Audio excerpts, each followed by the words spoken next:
Gabby, so you had turned this in so early in the window, and then I had um, asked for a few things, and then you never got back with me. And so I don't know if it just sort of slipped through your mind or not, because that would be very easy to do, because I did not throw a score in here on this at the time.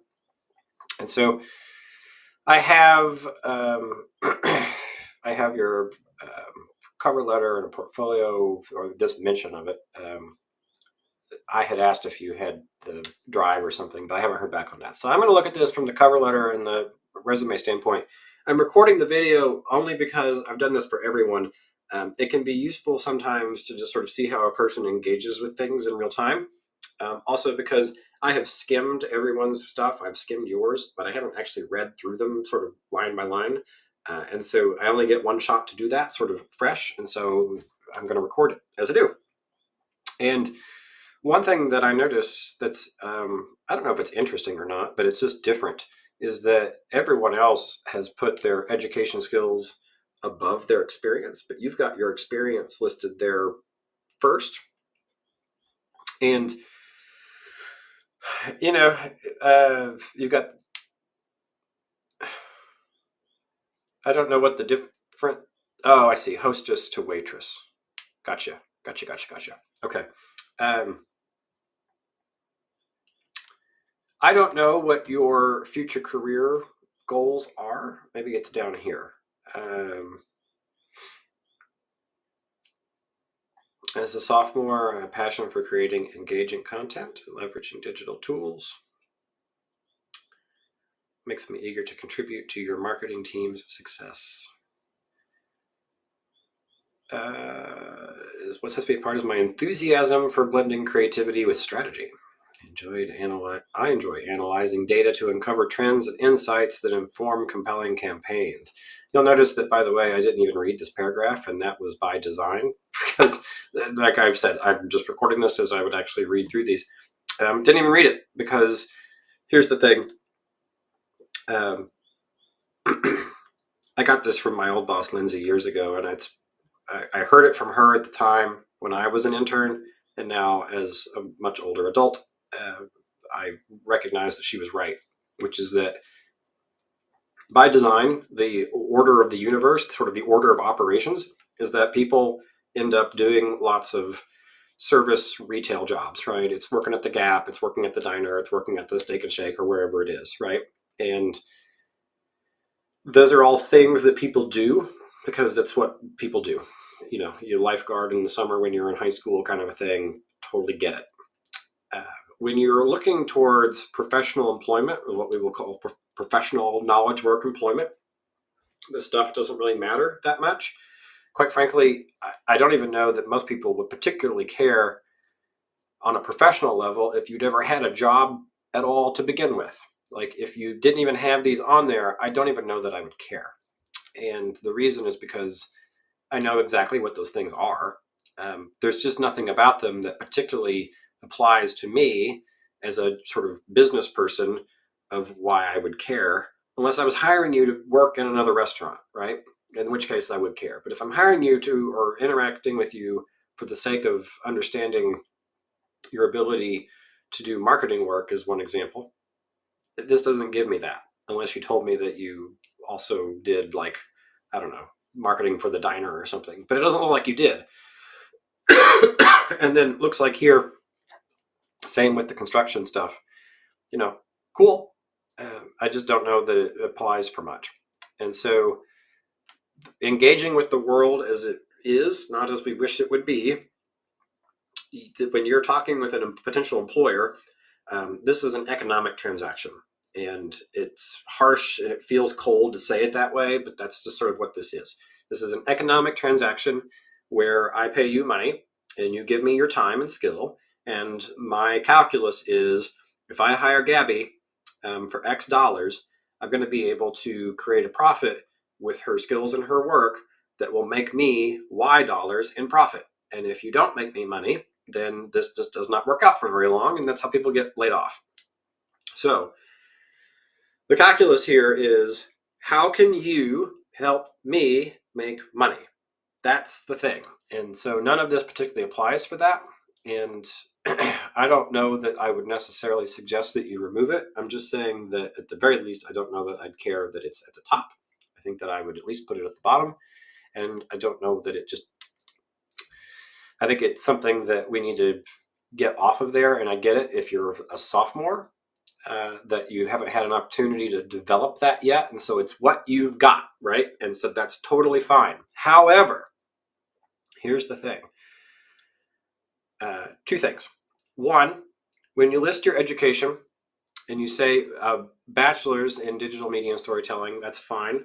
It would be beneficial from the applicant tracking system standpoint if you wrote a bachelor's degree, right? Because it applies that keyword bachelor's degree, which probably appears on just virtually every application everywhere, and apply it straight to your resume. The same with the skills, soft skills. That's, I don't know how to measure these things: teamwork, time management, leadership. It's like, I'll be the judge of that. It's like saying that you're a nice person. Maybe you are. It's just not something that most people get to say about themselves. It's something that people get to have labeled about them from other people. There's an S here that just sort of trails off into nothing. So I don't know if that was supposed to be something. The portfolio thing, I'm hoping that you have some samples soon. I get it if you're a sophomore. You're one of the younger ones in this class, and so I can get that you don't have a lot to put in there yet. A cover letter. I'm excited to apply for the digital marketing intern position. I have a passion for creating blah, blah, blah. This is where I get kind of bored. At Oasis Diner, I'm going to skip it. In my studies, sorry, I'm dealing with this cold. I've explored topics like social media strategy, storytelling to digital platforms, and analytics tools. What sets me apart is my enthusiasm for blending creativity with strategy. Does it? I mean, that's a thing that a person can certainly say, but I have a feeling that there's probably about 20 other people in this class who would say pretty much the same thing about themselves. And here's the thing. I don't know that this would get very far with me, certainly not without the portfolio. But again, I get it. You're a sophomore, and so you just haven't had the time to do that. However, there are seniors in this class who I have been looking at their material, and there's just not a lot there. Some of them are great, right? They have a good volume of stuff. You, Gabi, are in a position, because I can sort of get to you before the few months before you graduate. Do not let yourself get to a point where your portfolio, by the time that you graduate, has all of like 3 things in it. There are a bunch of students that I've been looking at who have like 2, 3, maybe 4 things in their portfolio, and quite frankly, most of them just aren't that interesting and they're not that compelling. And if you told me that you're a full-time student and you're working 2 jobs or whatever, and maybe you're a mom or something, or taking care of some people or whatever, I would say, yeah, that's a lot.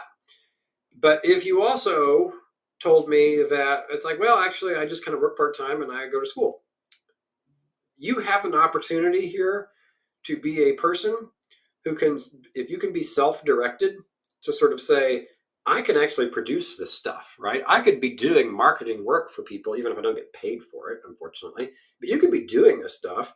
You don't even have to ask. You could be doing stuff for sort of made up brands, or if you go out and you find that you're looking at something like on a side of a bus stop someplace, and there's like an ad for, I don't even know, like shoes or whatever, and it's not very good, take a picture of it and then do like a before and after, and just on your own, do something like what you would do to make it better or different in your own style. And these are all things that you can put into your portfolio. This is an excellent way of being able to utilize this time to do something that is productive while you sort of, age into or sort of move into a position that you can maybe get an internship. Because it's also possible that once you get an internship, which I'm assuming that you will within the next year or two, it could be challenging even with an internship to sort of get material that you could sort of put into your portfolio. And so the work has to stand on its own.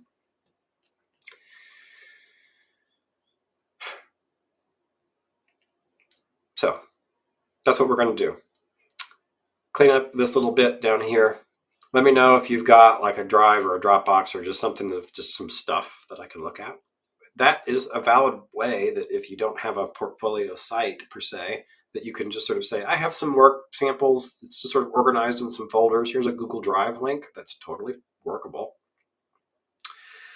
And then we should have a conversation a little bit about what other work, like what can we do to, I don't want to say ignore this, but what can we do to get this stuff off of here? I've had some other people who don't even have like what we'll consider sort of like a traditional retail or service experience.